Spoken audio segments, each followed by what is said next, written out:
Hello, everyone. Welcome to our webinar. Today, we're going to be exclusive for the best gender ever. No, I'm just kidding. It's just for ladies, so we can talk about anything that we feel comfortable. We have a few questions. We normally do an icebreaker. Normally, we go for where you guys are from, but today, I want to hear what is your specialty. So, you are front end, back end, you are just a student yet. So what you guys are doing? What is your expertise? Okay. I was trying to think, what is my expertise? I don't even know. Yeah. All right. Yes, let's get in the chat and get to know each other a little bit more. I'll get in there. Sure. Okay, so Puri from Kenya. She's a software engineer. Pretty cool. I've been to Africa. I really want to go there one day. Okay, software engineer. Awesome. Who else is in the room? Say hello. Jump in the chat.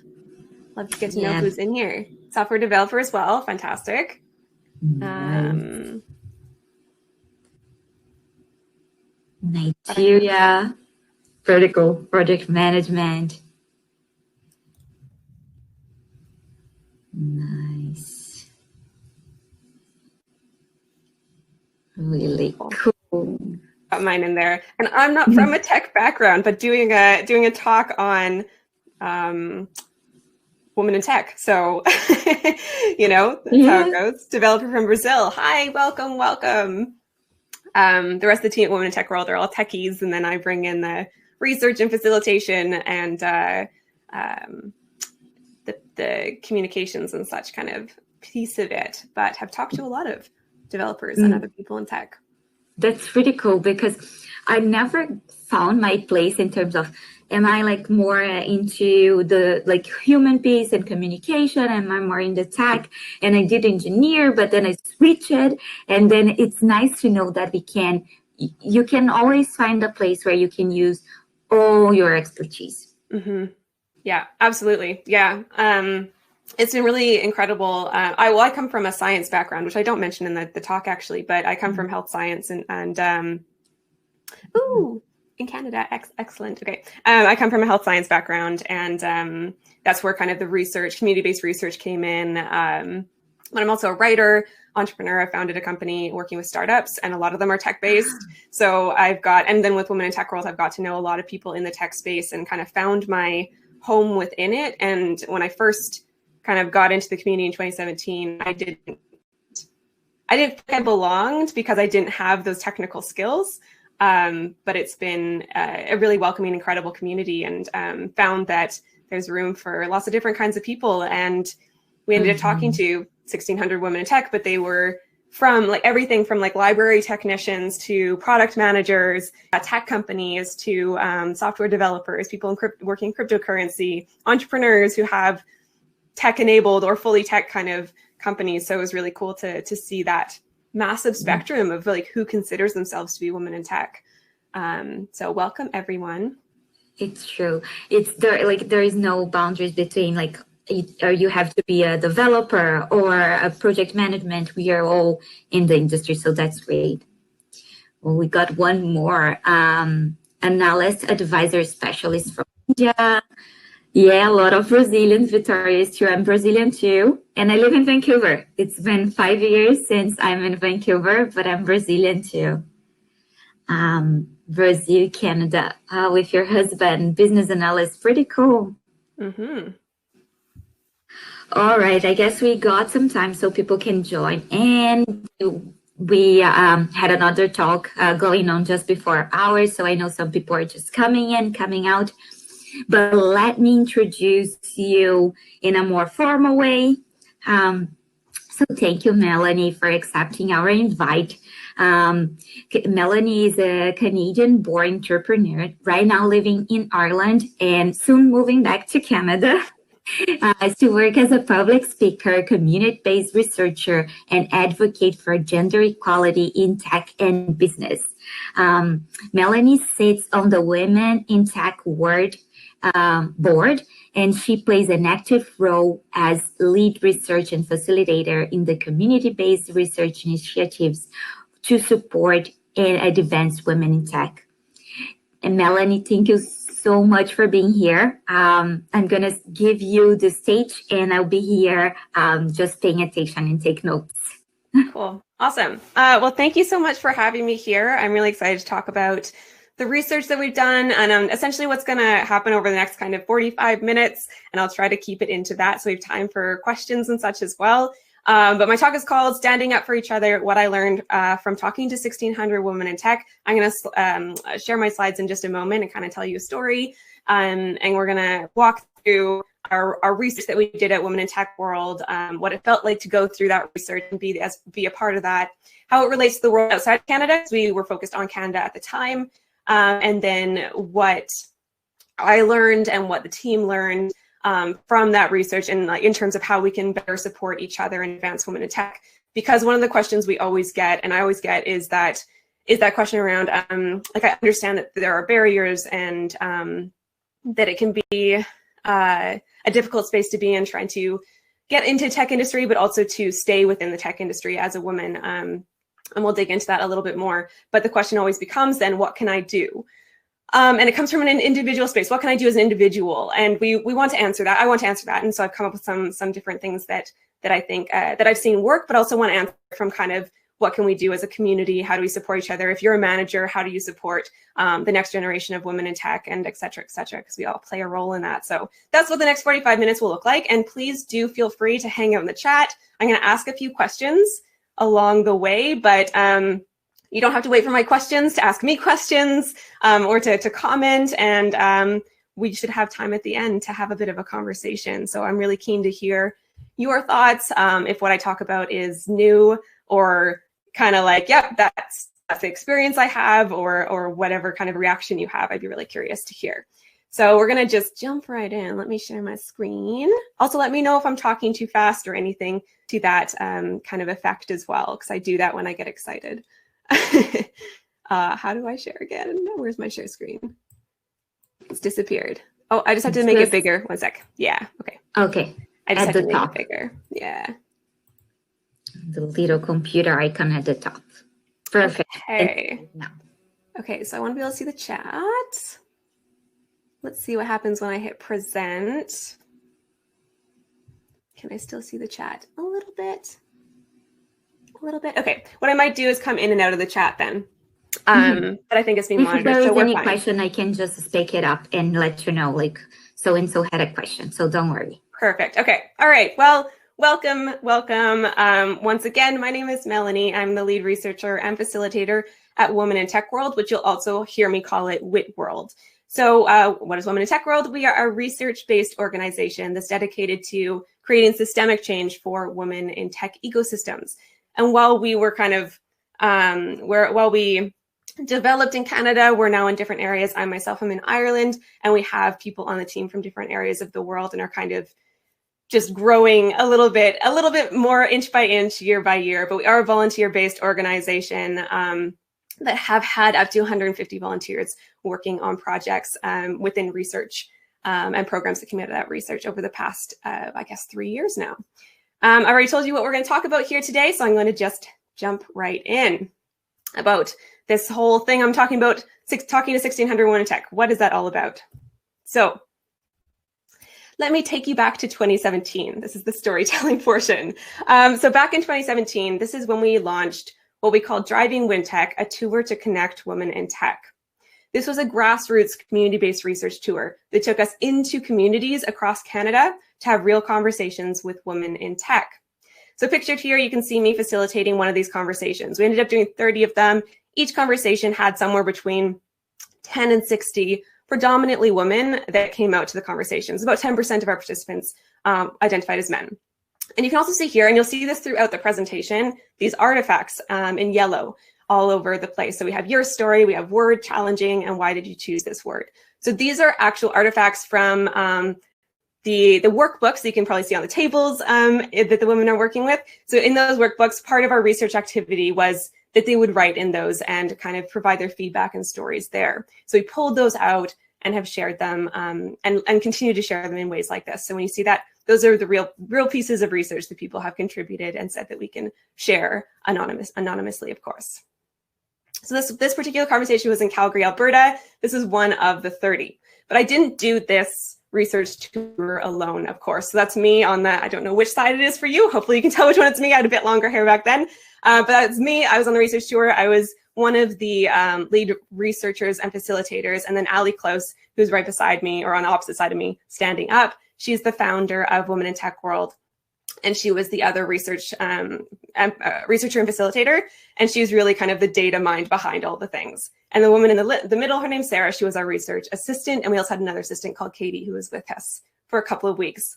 And as I mentioned, we also had 150 volunteers kind of in the scenes. So we definitely did not do this alone. We had actually over 170, I think at that time, volunteers. And we had 100 partners across Canada. We were Kickstarter funded. So as I said, very grassroots, out there just kind of talking to women and seeing what they're experiencing. So right behind us, that's our home that we had for 9 weeks. We traveled 14,000 kilometers coast to coast in Vancouver, or in Canada, visited 30 communities, both rural and urban centers.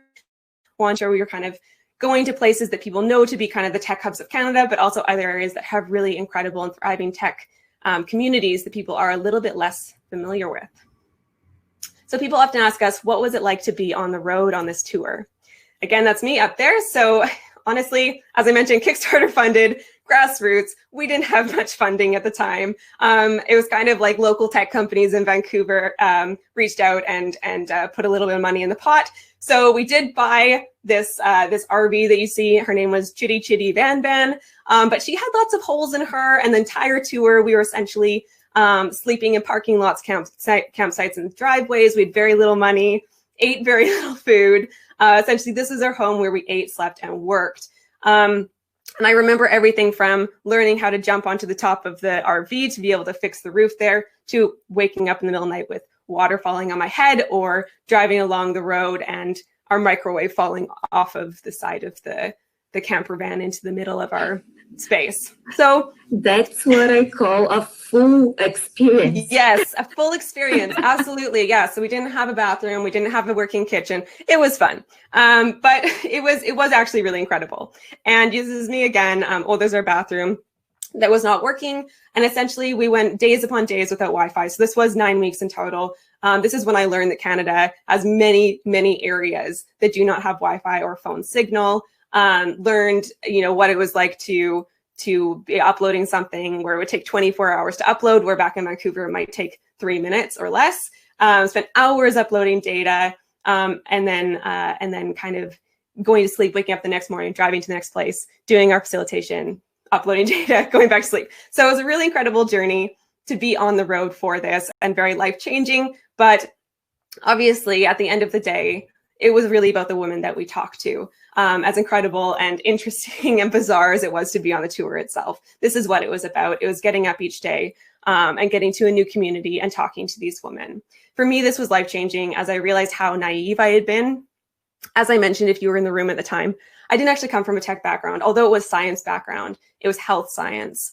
And I'd worked in government for 10 years. I'd worked in social enterprises. I worked in nonprofit. I often had women that were my managers and that I was working with, and just I didn't know what so many women were experiencing across Canada. And I think there was this belief that Canada was a very open place. It was a place where there wasn't discrimination. I mean, obviously, since 2017, this was 2017. So since then, there's been a lot more eye-opening kind of conversations and research that's happened to show that that's not the case. But at the time, people didn't really know what to expect from the research tour that we were doing, and thought it might be a little bit more positive than it ended up kind of being at the end of the day. So essentially, what this was for me when I embarked on this journey is that I knew the numbers, because in 2017, everyone was talking about numbers around how many women there were in the tech industry in Canada. But hearing these stories, that was the life-changing piece for me. But speaking of numbers, I'm just going to step back just a moment.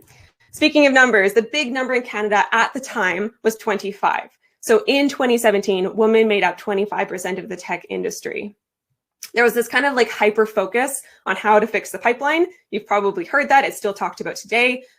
People talk a little bit more about the leaky pipeline, which has more to do with retainment now. But at the time, it was really about recruitment was the focus, and just this really intense kind of like, how do we fix this? What's wrong? Where is this broken conversation? But people were looking at numbers, and not even good numbers. It wasn't good data. We were kind of using US data as a proxy for Canadian data. We were using outdated kind of models for our what's called Stats Canada, surveys that were going out to people every few years to understand what kind of education they were getting and who was working in what industries.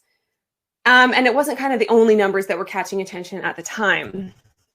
So this is kind of a smattering of headlines and ones that you've probably seen, the kind of graphs you're probably used to. Back in 2017, when you Googled women in tech, this is what you would have seen. As you can also see, potentially, one of these is from 2018, one from 2019, so it hasn't really changed. And of course, with 2020, we have the added context of COVID. But at the time, people were very much talking, showing bar charts and talking about percent of women on boards, pay gaps, and all these very real issues. But it was really about the data. So Ali, the founder of Women in Tech, I recently saw a quote that she had, something that she had said a couple of years ago. She said, "I wanted to turn something that's uncountable, the stories and experiences of women in tech, into something that you can see, feel, and hear. Something that is hard to achieve if we let numbers and technology lead us in the process." So essentially what happened is that we looked at the research that existed and noticed that it was all these numbers. There was no qualitative kind of element, or if there was qualitative research, it was very small scale. No one had gone across Canada and talked to all these women in tech, which we then learned how big of an endeavor that, of course, was, especially when you aren't backed by government or academia or anything like that. But we thought, you know what, people are asking us at that time what kind of programs we were going to be doing for women in tech, how we wanted to support women in tech as an organization. And we realized that we didn't want to make assumptions. We wanted to talk to women and understand what it is that they actually need so we could then address that barrier. So really, at the end of the day, data is just a tool to represent reality. And really, the stories of human beings behind the numbers is what we wanted to be able to show.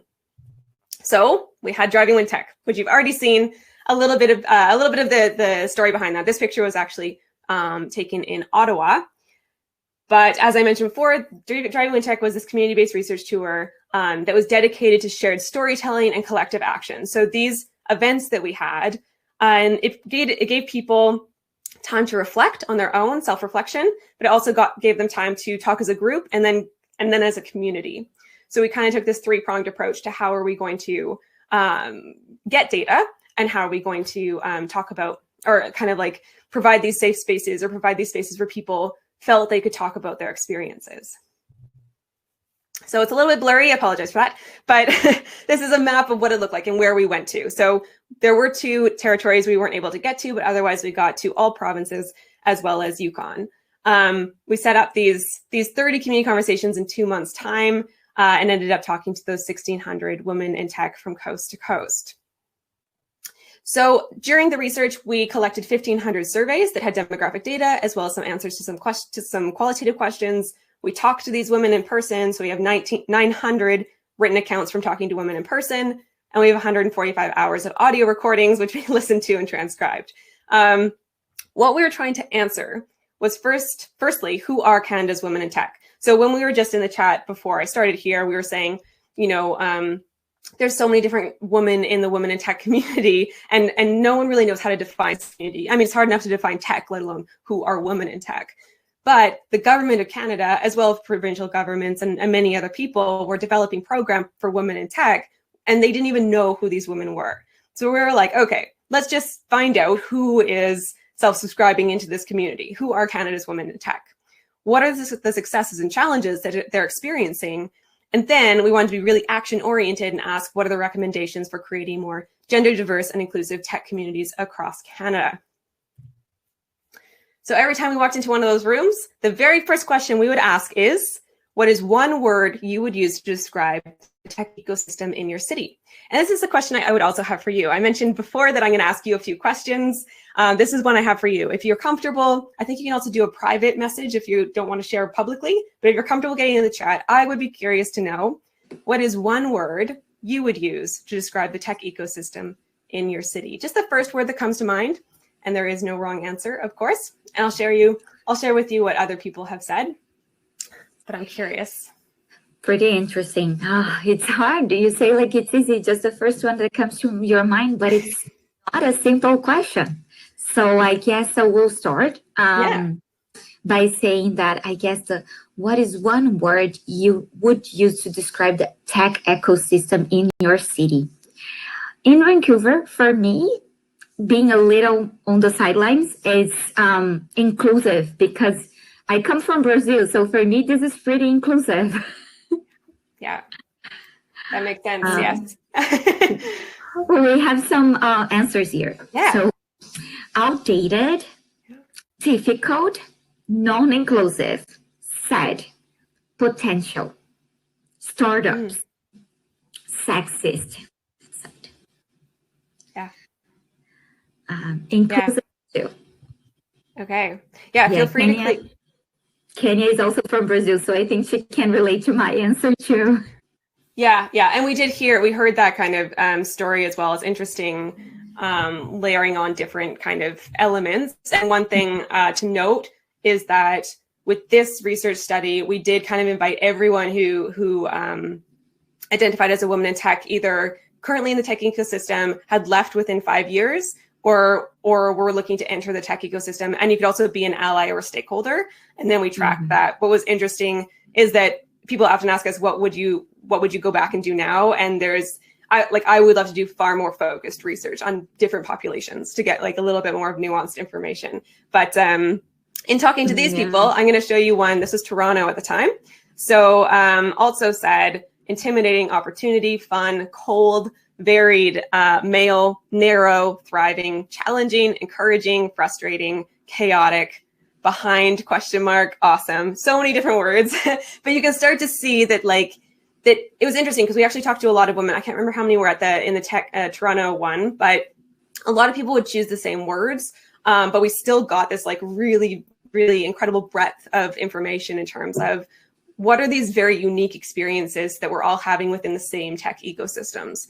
And even within the same kind of like the people who would be in the tech ecosystem who would choose to come to something like this, like they already are kind of like have things in common, and yet are experiencing this huge range of experiences. So then within the conversation, we would kind of dive into what their story was behind that, but I'm not going to share those with you here today. But you can check it out online. I'll give you the link later. So thank you so much for sharing. For those who got a chat and shared, it's always really interesting, and we still get a lot of variety whenever we ask this question. So in terms of our second question that we would ask, and again, feel free to jump in and talk about yours, but I'll share with you what came out of our research for this one. What roadblocks or challenges have you experienced as a woman in tech? So again, feel free to share in the chat. I'm just going to dive right in, and no pressure for you to get in and share, but let me know if there's anything in there that even like from this list, if there's anything that resonates with you. So essentially from that question, as I mentioned, we got a lot of data from that information. So what we did is, what's the data term? I can't remember the data term, but anyways, we themed everything that came out of that. And the 5 themes that came out of the roadblocks and challenges question was bias and discrimination, which was categorized, defined by these women as bias and discrimination, including condescending, racist, sexist, old school attitudes towards women within the industry. That's how that was defined. Organizational culture, defined as feelings of not belonging, isolation, and an overall bro culture. Their words, not mine, of course. And so the third one was personal barriers, and that was a lack of confidence, intimidation, and fear, made worse by a sense of isolation in a male-dominated industry. That's an interesting one, the personal barriers question or piece, because since 2017, we've learned a lot at Women in Tech World. And in our research now, we actually ask that participants shelve that piece, because that element of lack of confidence, intimidation, and fear that so many people bring up when they're talking about a barrier to women in tech, that element is really more of a symptom of systemic issues than the actual issue itself. So we actually take that out of the equation now. When we ask this question, we say, we know you may want to say confidence issues, but let's acknowledge that that's true and a very real experience for many women, but let's just put that on the shelf for now and dig into the other pieces. That's been an interesting learning experience for me. I hear your mic. Does this mean you have something to add? No, it's not at all. It's interesting because from your point, the personal barriers, that's exactly what we have here on the chat. People don't believe that I will be able to solve problems in some critical situation. So the sense that you having confidence in yourself, it's tough, but it's even harder when just by being a woman, someone else come in and say like, don't trust, you have to prove yourself even more. We Absolutely. Have people don't trust and believe in your capabilities, sexual harassment and discrimination, gap of vacancies for those who have no experience. I guess this is one of the most hard ones. You are here, you're eager to learn, but everybody is looking for some seniority. Right.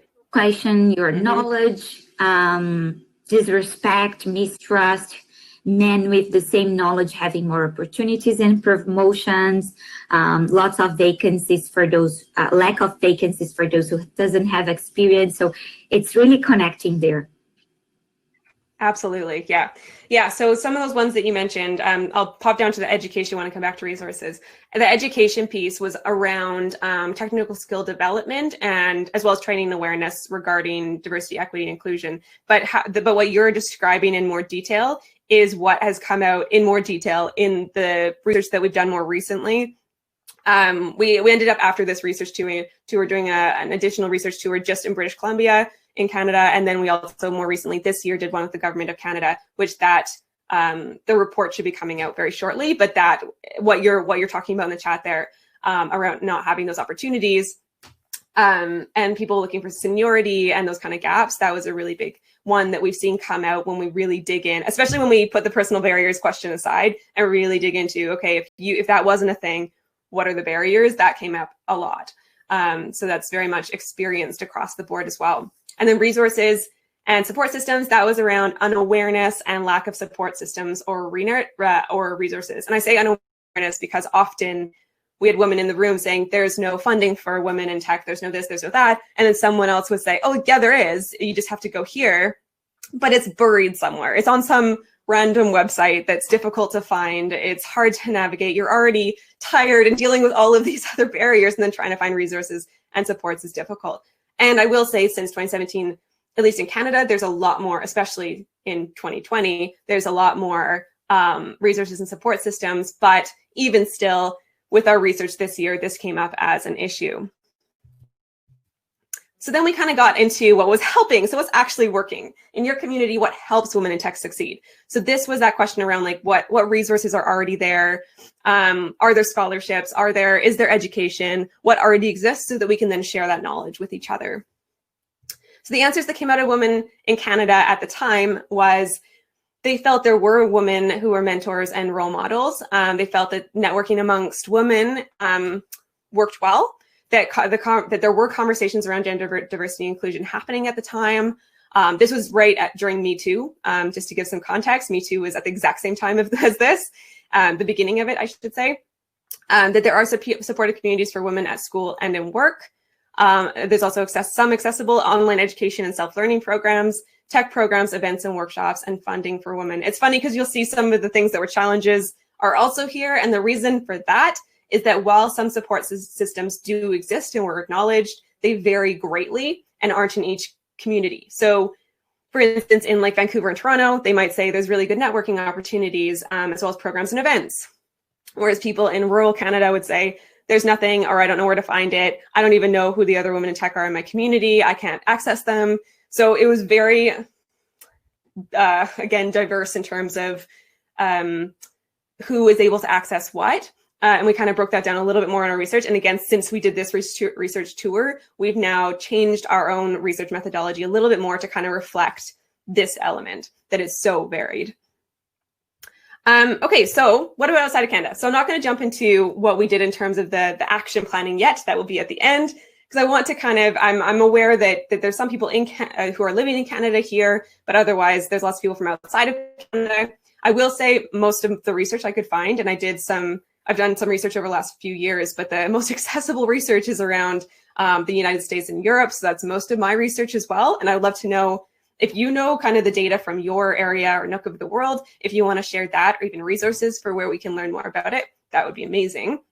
But otherwise, what about outside of Canada was my question. So first of all, I don't know. Again, we couldn't. What's that? We couldn't hear you explaining the question. So one slide before, if you can do it again. This Perfect. one. Okay. Okay. Can you hear me now? All good now. Okay, all good. Okay, great. Thank you. All right. So what about outside of Canada? My piece around this was that most of the data I was able to find is from the US and Europe. So I would love to know, which is telling in itself, I think, but I would love to know if you know where there are resources or if you already know the data for your own area of the world and want to share that in the chat. That's awesome too. But otherwise, I'll get into what I know, which is, first and foremost, this was kind of the biggest study I could see that looked at, this one looked at 41 countries in the EU and the OECD. So that was kind of like the biggest one I could find. You can see that even here, the numbers are not great. So this would have been back in I can't see the date at the bottom here because it's cut off on mine. But anyways, this is 25%. So I'm assuming it's 2017, 2018. And we can see that there is gender disparity in the tech ecosystem throughout. That is my understanding also from, since I've been in Europe, I've gone to many tech conferences and talked to people from around the world, and it sounds like there's similarities. There are some areas of the world where it's a little bit better. So for instance, the Eastern Bloc in Europe. And one of the reasons for that is because under state communism, it was obligatory for women to have a job as well as care for their children. So they were more likely to choose a role that guaranteed financial security. And that's the rationale or reason that's often cited in terms of why the Eastern Bloc in Europe tends to have higher numbers than other areas. And people often ask the question about why. So if we zoom into the United States, you see kind of headlines like this. This is 2020, Women in Tech Statistics, the hard truths of an uphill battle. Again, it's all numbers. And I've highlighted numbers show, because again, it's very rarely the voices of these women in tech and more so the numbers around them. We don't get to see the full picture. But regardless, if they're talking about employment in this particular article, they talk about how 25% of women in computing, only 25% of women in the 25% of people in the computing community, oh my gosh, in ICT are women is what I'm trying to say. And that when you start looking at racialized group, that number gets smaller and smaller and smaller. And that this is despite the fact that STEM jobs have grown 79% since 1990. They talk about education and how there's more women than ever in STEM degrees, but computer sciences has really decreased since 1997, which that was true in 2017 when we did our research as well. And then it talks about retention in this article as well, and talking about how 38% of women who majored in comp sci are still working in the field compared to 53% of men, and it's the same for engineering. There's lots of other numbers in this particular article. It's actually quite interesting if you want to take a screenshot and capture that and check it out later. But otherwise, I wanted to also look a little bit at Europe. So it's kind of the same story here, to be honest. It's a little bit, both US and Europe in general are a little bit worse than Canada in terms of numbers. And what I thought was also really interesting was this quote from Steve O'Hare. I'm hoping I'm saying that correctly, O'Hare maybe, from TechCrunch. He says, "What kind of progress do I think the European tech community has made towards increasing diversity and inclusion in the past 12 months? The slow kind." And this was the 2019 report. So we're still seeing kind of low numbers of women in tech-related meetups across Europe, and it hasn't really increased much since 2016. We're seeing few numbers, not very much funding, not many women investors in seniority. So it's kind of, again, it's not super uplifting kind of conversation that you're seeing. And then we see in European tech industry, in this State of European Tech 2018 report, they asked people, do you feel the European tech industry is inclusive? And this graph is by gender. So we also see, of course, a gender disparity in who feels it is inclusive. And if you dig into the research a bit more, and this is a very interesting report, they talk about how people who experience discrimination are more likely to say that it's not inclusive, which is not surprising, but also not surprising that generally women have experienced more discrimination, and generally women who are racialized have experienced more than white women. So you start seeing like more and more the intersectionality and how that's applying. It does vary by country. There are some countries in Europe that are a little bit better than others, but otherwise, this is kind of the reality of at least what it looked like in 2018. I read the 2019 report, and I'll get into a good news story from that, but it's kind of like inch by inch growing is what I'm seeing. So I'd be curious if this is surprising to you or unsurprising to you, if you would kind of say, is the tech industry inclusive in the area you're in? Maybe if you're in Vancouver and came from Brazil, you would say that it is, but it's, yeah, we're not seeing the best numbers, but it's I think better. When I was looking at like previous reports, it's better than 2017, for instance. And honestly, I am optimistic, and I have why I'm optimistic and what we can all do to help as my last section that we'll dig into here today before we have a conversation. And hopefully you've been doing that in chat anyways, but it's funny to me, if you'd asked me to do this talk even 2 months ago, I probably wouldn't have had a slide that said, why am I optimistic? To be perfectly honest, I am working on a program right now, and it has left me a bit pessimistic some days and not feeling great about all of the work and the stories that we've heard over the last, for me personally, 3 years, and where we are today, especially with COVID and all these impacts. So I was feeling pretty down, but I was listening to a book called The Future We Choose, which is about climate action. But they talk about stubborn optimism and the power of that. And for anyone who works in activism and advocacy and nonprofit spaces or whatever you happen to work in, if it's like an impact-based kind of work, it can be really difficult to stay optimistic. But that kind of shifted my mindset, and it really helped me. So I'm also sharing this today with you as a reminder to myself as well. And I hope that you get out of this last section that there is room for optimism, and that we all can do something to help. So I hope that's kind of the takeaway at the end of the day for this. So why I'm optimistic? First and foremost, the number that I shared previously, 25, that was a number in 2017. Today, the number is 30. There was a report that just came out that women make up 30% of the tech industry in Canada. 5% may not feel like a lot since 2017 because we've poured a lot of time and effort, not we as in me personally, but me and a whole lot of other people, including the government, have been doing a lot to support women in tech.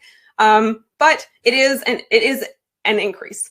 And we're starting to see small gains. And I think that's a really important takeaway for me when I'm thinking about generational shifts, that there are these gains that we're starting to see.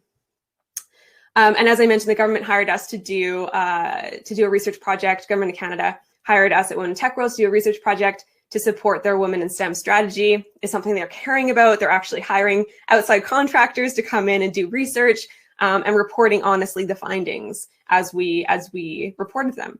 So that was really uplifting for me. And then, as I mentioned, the State of European Tech Report 2019 did show some improvements where people said that they felt their company had been taking action to improve diversity and inclusion. So there's that. Also, there's a lot more and better representation in media around women in tech. This is a great article, particularly not just if you're going to Canada, but if you're in Canada, or moving to Canada. It is 2019, but it is a really great report. And I have the privilege of knowing many women within this list, and they are incredible. And I highly recommend connecting with them. Also, women in tech in general, diversity and inclusion in general is talked about a lot more, particularly this year. There's a lot of conferences that are now kind of providing space for women in tech. Not always on like the main stage, but on like the second tier down stage, which that's a huge difference I've seen from 2017 to 2019 and 2020, is that now women are given a slightly more robust platform to talk about what we're experiencing. There's a lot of conversations around femtech and technology for reproductive health. I'm being asked to speak at conferences like this quite a few times this year. I'm also being asked by companies. I work in the startup space, so a lot of different companies are asking me to look over their practices and what they could be doing better. And I'm really excited that, for instance, one organization called Women Founders Accelerator Albania, it's not specific to tech, but it's the first women's accelerator in the Western Balkans. And I was just helping them with their pitch and presentation, and I'm going to be a judge at their demo day tomorrow. So there are gains, which is really incredible to see, and it's good to stop and kind of reflect on, for me, good to stop and reflect on what we have seen that's working. Now, I promised to talk about what we can do. So this is my personal kind of take on what we can do, and I would love to know what you would add to this list. But on an individual level, I think it's really important to be aware of the barriers that not just you are experiencing. So when you're getting in the chat and talking about this is the barrier I'm experiencing, or this is the word I'm using to describe my tech ecosystem, and it's not a very positive word, to know that you're not alone in that. And looking at, seeing other research. I'm a research person. I love research. So for me, looking at other research, but also talking to all of these women, talking to each other at VanHack and here at VanHackCON, it's really important to know that you aren't aware, and to know that these things are happening, because when we know what's actually happening, and we know what's happening in our community and the communities we want to move to, even on a global level, while it can be demoralizing, it's also a bit empowering to know that there are people working on these things, and that if I know what these barriers are, then maybe I can work on a way to address it for myself, but also work with the communities, work with women in tech world, work with different organizations who are working hard to address the more systemic issues, and then you and your day-to-day life can work on a more individual level. So really important to be aware of what's going on. The second piece is to build a support network. So kind of like what you're doing right now, hopefully in the chat, and getting to know each other, reaching out to each other, really important. Also, if you didn't get a screenshot of that last slide, getting a screenshot of that slide and checking out this article, connecting with these people, they're all incredible. Many other in your own communities will, or across the globe, there's so many women in tech who are absolutely incredible, that are not big names that are splashed on big stages, but kind of even, around the corner from you. So building those support networks is instrumental, and is something that's been shown to contribute to women's career success, is having specifically a support network of women. So yes, have a support network of all genders, or gender diverse support network, but also specifically women do tend to help because they tend to sponsor you more. And so that's a really great one. And then do your research. And what I mean by that is do your research on the companies that you're looking into. I know it's a privilege to be able to say yes or no, I want to work. I do or don't want to work at this particular company, but it's good to know what you are applying for and what that company stands for. And then of course, also please do apply for the job. I know that at VanHackCon, there's been a few talks about interview skills and about different things to think about when you're applying for jobs. So look at those, apply for the job. I'm sure you've heard the stat around how women will only apply for a job if they think they're 100% appropriate for the job, whereas men, I can't remember the number, it's much lower. If anyone knows it, you can share. I think it's 80 or something. 60. If they have 60%, they already apply, and we are looking for 100. Exactly, yeah.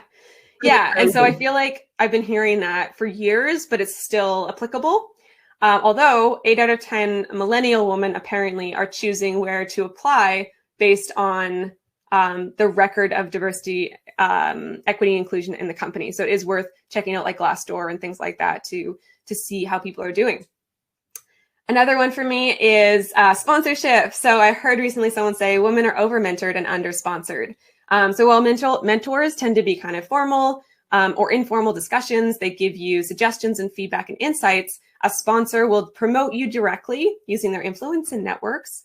They'll help drive your career vision, champion visibility, and ensure that there's invite you into spaces where there are opportunities. So this has been shown to be more impactful than mentorship. Yet it's something that's not done nearly as much. So when I say sponsor other women, I would love to see that, you sponsoring other women, but also look for sponsors and look for those people who in your life who are willing to kind of put their neck out for you and say, hey, yeah, actually, I do know someone that would be great for that job, and put your name forward for that. So that's something to really seek out. And then when you have that kind of power to be able to do it for someone else, I would challenge and ask you to please do that for other women as well. Feedback I have here. I've been talking to a lot of men lately. The project I'm working on is working with men on allyship, which is very, very illuminating. And what I've heard is that there is power in providing feedback, and a lot of men do want feedback. Now, again, often providing feedback, you have to be in a certain level of privilege to be able to do that. So it's not always possible. We heard that a lot going across Canada, actually, where women would say, we're in a small town. If I say anything, I'll be blackballed and can't get a job. So that's very real experience for many people, of course. But if you can provide feedback then and have that kind of power and privilege to be able to do so, then I do encourage you to do so. Or to seek out anonymous pathways to be able to provide feedback as well. I recently was working with a woman founder that's what we were working on, was how she could provide some anonymous feedback to an accelerator that she was in. Not an accelerator that I've mentioned at all today. So that was really interesting. And the last one is cultivate stubborn optimism, which I've already touched on. So I'd be curious if there's one thing on this list that you feel like you would like to do, which feels accessible, if there's something you would add to this list. The list could be really long, to be honest. I constantly am paring it back because in presentations like this, I don't want to talk about it forever because otherwise I could. But I'm sure there's lots of different other things that you could do at that kind of individual level to be able to help support your career. And again, I think that VanHackCON also had lots of content around finding jobs. So I'm not covering that piece of it today, so I'm hoping that you were able to catch that at VanHackCon otherwise. But if you have any ideas, please do put them in the chat. That'd be fantastic. So we have one here. Receiving feedback helped me a lot with self-awareness. Someone said, let's sponsor a woman. We had a couple of exchanges of good resources. One that I really like is like Say in Brazil, the name of this Instagram account, which is when you like that joke, follow the leader. I'm not quite sure if it's follow the leader, but if you move a hand, everybody has to move a hand. Oh, right. Simon Says or something?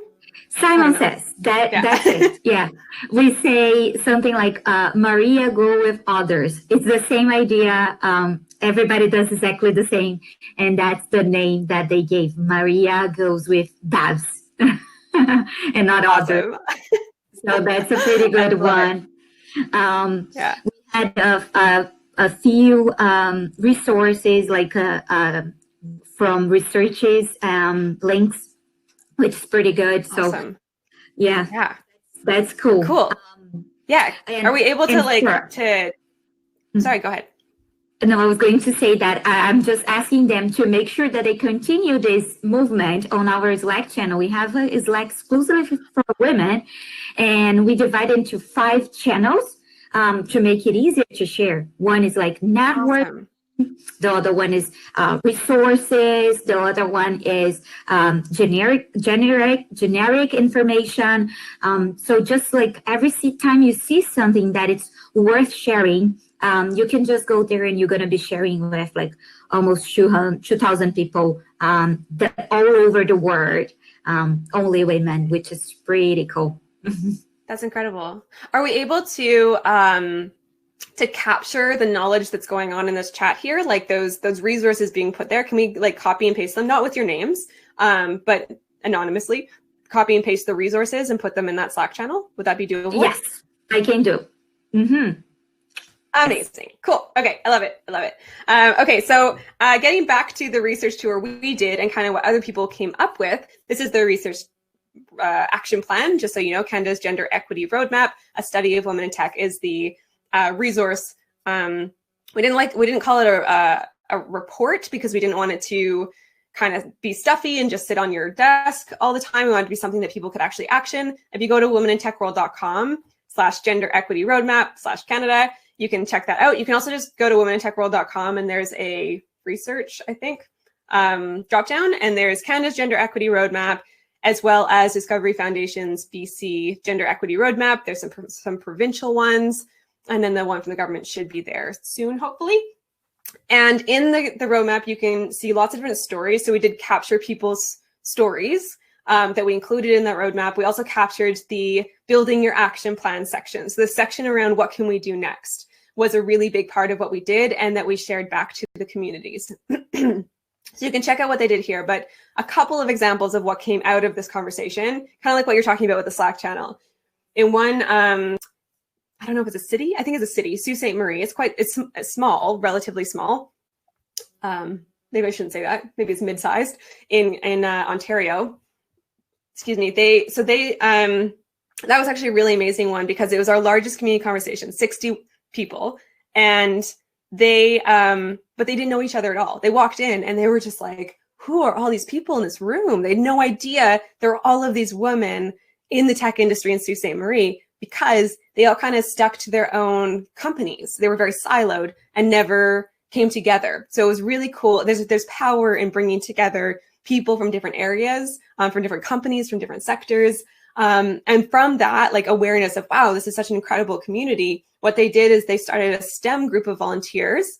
So there was a group of volunteers from the community conversation who are from STEM backgrounds, and they partnered with a local innovation center, and they started working on delivering digital literacy programs in local schools. So that came out of this research tour. And the second one was, another one I'll share is this group in New Brunswick. So again, they came into the room together. New Brunswick's a smaller province on the in eastern or Atlantic Canada on the East Coast. And they came into the room and were like, wow, I had no idea there were so many people in the tech industry here that were like-minded. And so they also launched a Facebook group of women in tech in the community right after. Now, the action plans in this gender equity roadmap kind of, I think there's like 6 pages of them essentially, and it's broken down, a lot of it broken down into kind of different points in a career cycle. So whether it's women entering the tech industry, women already in the tech industry, or supporting the next generation of women in tech, so younger people. And then you'll see in the, if you check out the BC Gender Equity Roadmap, and I've been mentioning a few times that we kind of adjusted our research along the way. So BC is a little bit more, refined, I would say. And we built that action plan based on who you are. So your role, like I'm a manager, I'm a community builder, I'm a whatever you happen to be, and different things you can do at an individual level to address different barriers. So it's a really, really great resource. Those two roadmaps, if I do say so myself, considering I wrote them, but also with an incredible team. I shouldn't say that. Wrote them with many other incredible people. But check it out because it does have some really good resources and things to think about and ways to talk to other people about what you can do to action some of the things that we talked about today. So I think, like, for me, the important takeaway for me is that everyone has a role to play in creating more inclusive and gender diverse tech communities. And that it can feel really big, it can feel really difficult and overwhelming, but little shifts do make a difference. So I'll end on one more question, which is, what is one thing that makes you feel optimistic about being a woman in tech and this kind of journey that you're on? I know you have all different kinds of roles in the room here today, but hopefully, whether it's something you saw me talk about, why I'm optimistic, and you want to talk about that, the resources, the fact that you're all in the chat talking to each other, if you have your own thing, I'd love to know what is one thing that makes you feel optimistic. I'm going to be the first one, lucky me. For me, it's like the power of this, of communication. Now we have social media, we have podcasts, we have YouTube channels. We can actually have a bigger impact, and we don't have to ask for permission. And I like this idea, just like, you feel, you share. And I hope that someday people don't go with like any comments that are malicious, and they just stick, if it connects to you, perfect, then reply. If it doesn't, just move on and follow your life so we can be sharing even more without the fear. Yeah, we have some comments in the chat as well. Amazing resource. Stubborn optimism sounds awesome. Yeah. Power, perseverance, positive attitude and dedication towards work. To hear women achievements, their places with proud. And you see other women growing and seeing that indeed your actions as a woman in the world really works. Dedication makes me feel optimistic too. Resilient, awesome. Self-belief. Yeah, a lot of answers. Really nice. That's amazing. I love it. Okay. I'll share my last slide, and then I'll turn my slides off so I can actually see you for the last few minutes here. So just ending on saying thank you. These are how I mentioned, we had 170 plus volunteers back in 2017. These are some of them. You can reach me if you want to take a screenshot or take a picture. You can reach me at melanie@womenintechworld.com. Also on LinkedIn, there's only one Melanie Ewan, I believe, so you can find me on there quite easily. But mention that you met me at VanHackCON. That would be fantastic, because then I know who you are a little bit more. And when I'm saying yes to your invitation on LinkedIn. Also, my other hat is as a co-founder and managing partner of a company called Volition, and we work to elevate entrepreneurship through one-on-one coaching and skills-based training, as well as through community events. So if you check out volitionadvisors.com, we specifically have women's pitch events that we started in 2017 at the same time as this. And I started them because of this community that I was a part of and realized there was a gap and a need, and launched them, and they've been incredible. And we've taken them across Canada, North America, Europe, and now we do them globally. So please do come check me out there as well. You can find more about that also on my LinkedIn. So I'm going to stop sharing so I can see the chat now. But thank you so much for having me, and I'm happy to stay on. Did I stop sharing? Did I stop sharing? Yeah. Yes. Okay. Now I can see you in the big screen. Okay, perfect. So much, Melanie. It was amazing. I guess everybody, you can see the chat. Everybody's super excited. They're thanking you. The session was really nice. Thank you, Melanie and VanHack, for putting up this conversation. And someone said that conversations like this is what makes them optimistic. So that's yeah, definitely, right? Me as well. Yeah, if you have any questions for us, just send in the chat so we can read. Let's see if anyone has some questions with it. Yeah, let me know if you have questions. Otherwise, it's lovely. I'm so impressed by how active the chat is. Often when I talk at these kinds of conferences, people aren't super communicative. This is such a great community. So yeah, get into that Slack channel and continue to get to know each other. It's pretty cool, because then you can actually get to some people are always fearing if they are like, oh, I'm gonna say something that it's not true, that it's negative, or we always aim for that perfection, but I thought it was really cool that everybody shared. So we had early on some comments about, I was the only girl in my class. Me too, it was the same. And for me, it was I graduated as a petroleum engineer. For a few years, it was just me and one more. And then while we went up and we could choose our classes, we started to choose classes together. And then we became a community of 5. So we're not even in the same year, but we started to make sure that we took the same classes to be together. And so funny, because we are still close. And like, for example, one of them also moved to Vancouver. So we graduated in Brazil. We live in the same city. We still see each other very often. So it's pretty important to reach out. We both changed careers, which is funny. Yeah.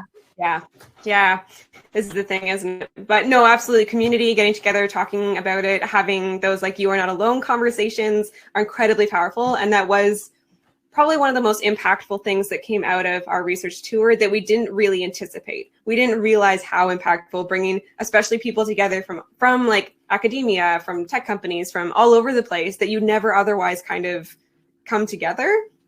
How impactful that would be for women to just be like, okay, I'm not alone, and you're experiencing the same thing as me. Let's talk about that and get together and learn from each other. So I think, and then we can start sponsoring each other too, is super powerful, as I mentioned. So do your organization offer on-site presentations at companies? Yeah, so absolutely. We are, it's interesting. So what's that? No, not now. Virtually. No, if you check out or message me at melanie@womenintechworld.com.